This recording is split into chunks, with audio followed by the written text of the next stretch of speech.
Para iniciar o nosso conteúdo, nós vamos voltar um pouco lá no capítulo 2 do livro Ângulo, onde vai falar sobre os pronomes e tipos de pronomes, mais especificamente sobre pronomes pessoais e pronomes de tratamento.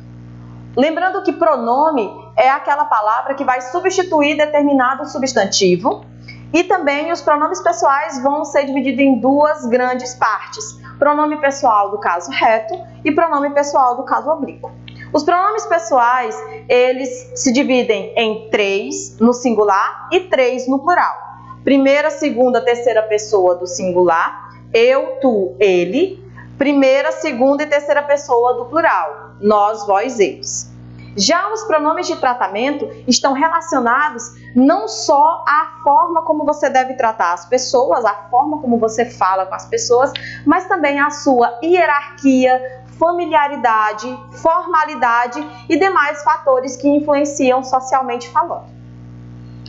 Para iniciar esse estudo um pouquinho mais aprofundado, nós vamos falar sobre os pronomes pessoais, tanto do caso reto quanto do caso oblíquo. É muito mais familiar para nós que nós estudemos os pronomes pessoais do caso reto, que são aqueles que nós utilizamos no dia a dia, que é o eu, tu, ele no singular, nós, vós, eles no plural. Já os pronomes pessoais do caso oblíquo, ele tem duas subdivisões. Essas duas subdivisões seriam em pronomes átonos e pronomes tônicos, onde os átonos me, te, lhe, o, a, se, nos, vos, lhes, os, as, se. E os tônicos mim, ti, ele, ela, si, nós, vós, eles, elas e si. Os pronomes de tratamento, quando vocês vão utilizá-los, é necessário que vocês levem em consideração a quem vocês estão se dirigindo, quais são os títulos ou qualidade das pessoas às quais você se dirige. Existem também algumas regras que você utiliza nos pronomes de tratamento, que é a flexão no feminino, como vossa, alteza, vossa, mercê, vossa, eminência. Então, geralmente, esse vossa vai vir no feminino e estará relacionado à segunda pessoa. Quando você não está falando dessa pessoa na segunda pessoa, ou seja, quando você está se relacionando a ela, só que em terceira pessoa, você não vai usar mais o vossa, e sim o sua. Com relação à flexão verbal, na utilização desses pronomes de tratamento, em ambos os casos, ela será feita em terceira pessoa. Como, por exemplo, Vossa Excelência decidiu a medida a ser tomada. Como eu estou usando na primeira oração em segunda pessoa, por isso que é Vossa Excelência.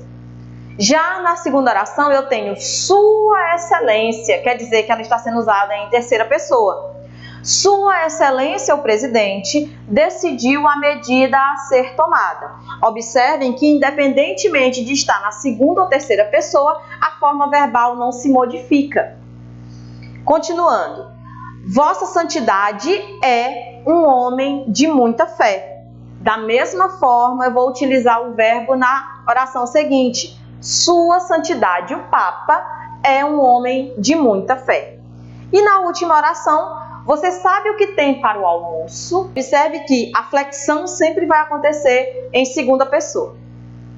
Esse quadrinho ele é bem familiar de vocês. Ele está no nosso livro e a gente já tinha estudado e eu trouxe ele só para que vocês relembrassem, tá bem? Então a gente vai ter qual é a atribuição ou posição da pessoa, qual é a forma de tratamento que eu utilizo, quais são os vocativos correspondentes a essa forma de tratamento e, por último, a abreviatura, tanto no singular quanto no plural.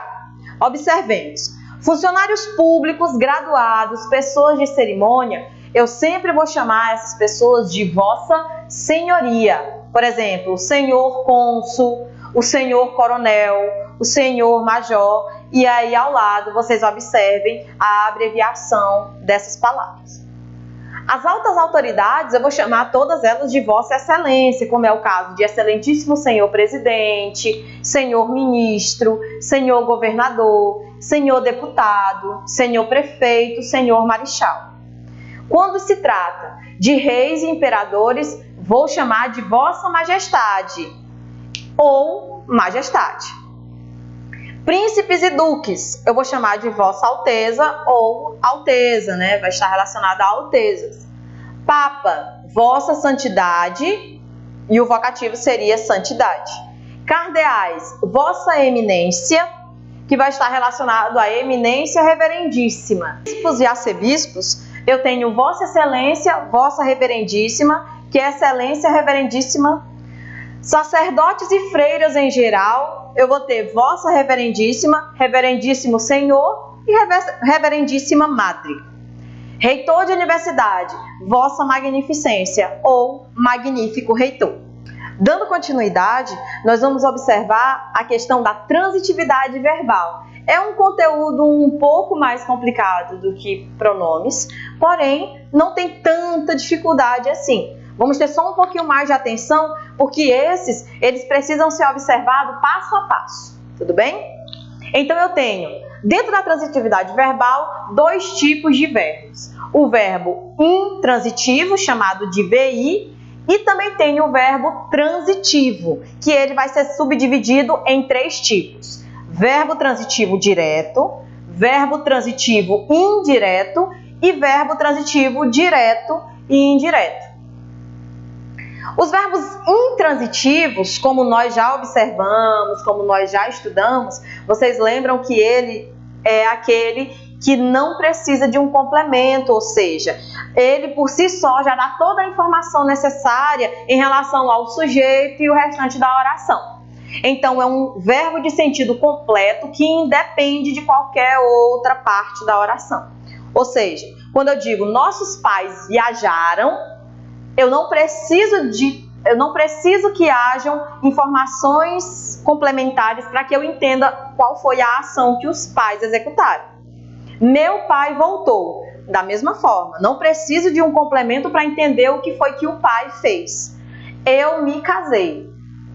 Da mesma forma, não preciso que haja um complemento para entender a ação executada pelo sujeito. E a criança caiu. Já os verbos transitivos, eles vão precisar de um complemento e além de necessitar desse complemento, nós vamos observar tudo que cerca esse verbo para poder classificá-los em direto, indireto e direto-indireto. O verbo transitivo direto, ele vai ser introduzido sem uma preposição. Lembram da musiquinha? Então, nessa hora que vocês vão estudar o verbo transitivo direto, é necessário que vocês saibam aquela musiquinha das preposições que nós já fizemos em sala de aula. Então, a pergunta que nos cabe nesse momento é o que ou quem? Por que eu falo isso para vocês? Por exemplo, na oração que eu trouxe para vocês, a mesa 3 pediu a carne bem passada. A mesa 3 pediu o quê? A carne bem passada. Então, o substantivo que nós temos aí, carne, ele é antecedido da palavrinha a. A letra A, no caso aí, ela vai vir como artigo e não como preposição. Então, eu tenho verbo transitivo direto. Na oração seguinte, eu tenho terminei a análise. Eu terminei o quê? A análise. Esse a que aparece aí também, ele vai ser um artigo e não uma preposição. Por isso que é transitivo direto. Agora sim, entendo meus pais. Entende quem? Meus pais. Entre o verbo e pais, existe preposição? Não. Se não existe preposição, verbo transitivo direto. E o nome que eu dou a essa complementação pós-verbo, eu chamo de objeto direto. Já o verbo transitivo indireto, esse sim vai precisar das preposições. Como vocês podem observar nos exemplos, não acredito no que ele diz. Por exemplo, o no que está em azul no quadro aí para vocês, ele vai ser a nossa preposição que eu preciso utilizar para unir o meu objeto ao meu verbo. Da mesma forma, podemos ir com você. Eu tenho o verbo ir e o complemento você. Esse com vai funcionar como preposição. E o complemento que é colocado pós-verbo, nesse caso, como vai ter a interferência de uma preposição, eu vou chamar ele de objeto indireto, assim como vai ser verbo transitivo indireto. Só lembrando que, quando eu tenho o verbo transitivo direto, não tem preposição entre o verbo e o objeto, e o verbo transitivo indireto vai ter uma preposição entre o verbo e o meu complemento. Já o verbo transitivo direto e indireto, ele também vai ser chamado de verbo bitransitivo, ou seja, ele vai ter uma dupla transitividade. Ele vai precisar de um objeto direto e de um objeto indireto também. Nos exemplos que eu trouxe para vocês, enviei os postais aos clientes. Quem envia, envia algo a alguém. No caso aí, enviei. Enviei o quê? Os postais. Esse os postais, ele não vai ter preposição entre verbo e postais. Já a segunda parte diz assim, aos clientes. Aos está entre enviei e clientes. Então, como existe essa preposiçãozinha, eu vou dizer que os postais é objeto direto e aos clientes, objeto indireto. Da mesma forma, agradeceu a oportunidade ao chefe. Quem agradece, agradece algo a alguém. Então, eu tenho agradeceu a oportunidade. Esse azinho em oportunidade vai ser artigo. Já ao chefe, esse ao, ele vai funcionar como preposição. Então, se vocês observarem, agradeceu a oportunidade. Oportunidade para o verbo, eu não tenho preposição. Chefe para agradeceu, eu vou ter preposição. Um objeto direto e um objeto indireto. Na última oração, expus minhas dificuldades ao professor. Quem expõe, expõe algo a alguém. Então, expus algo. Que algo foi esse? Minhas dificuldades. Essas minhas dificuldades, para a palavra expus, que é o nosso verbo, tem preposição? Não. Se não tem preposição, objeto direto. Já entre expus ao professor, eu vou ter preposição, a preposição ao. Então, aí eu vou ter um objeto indireto.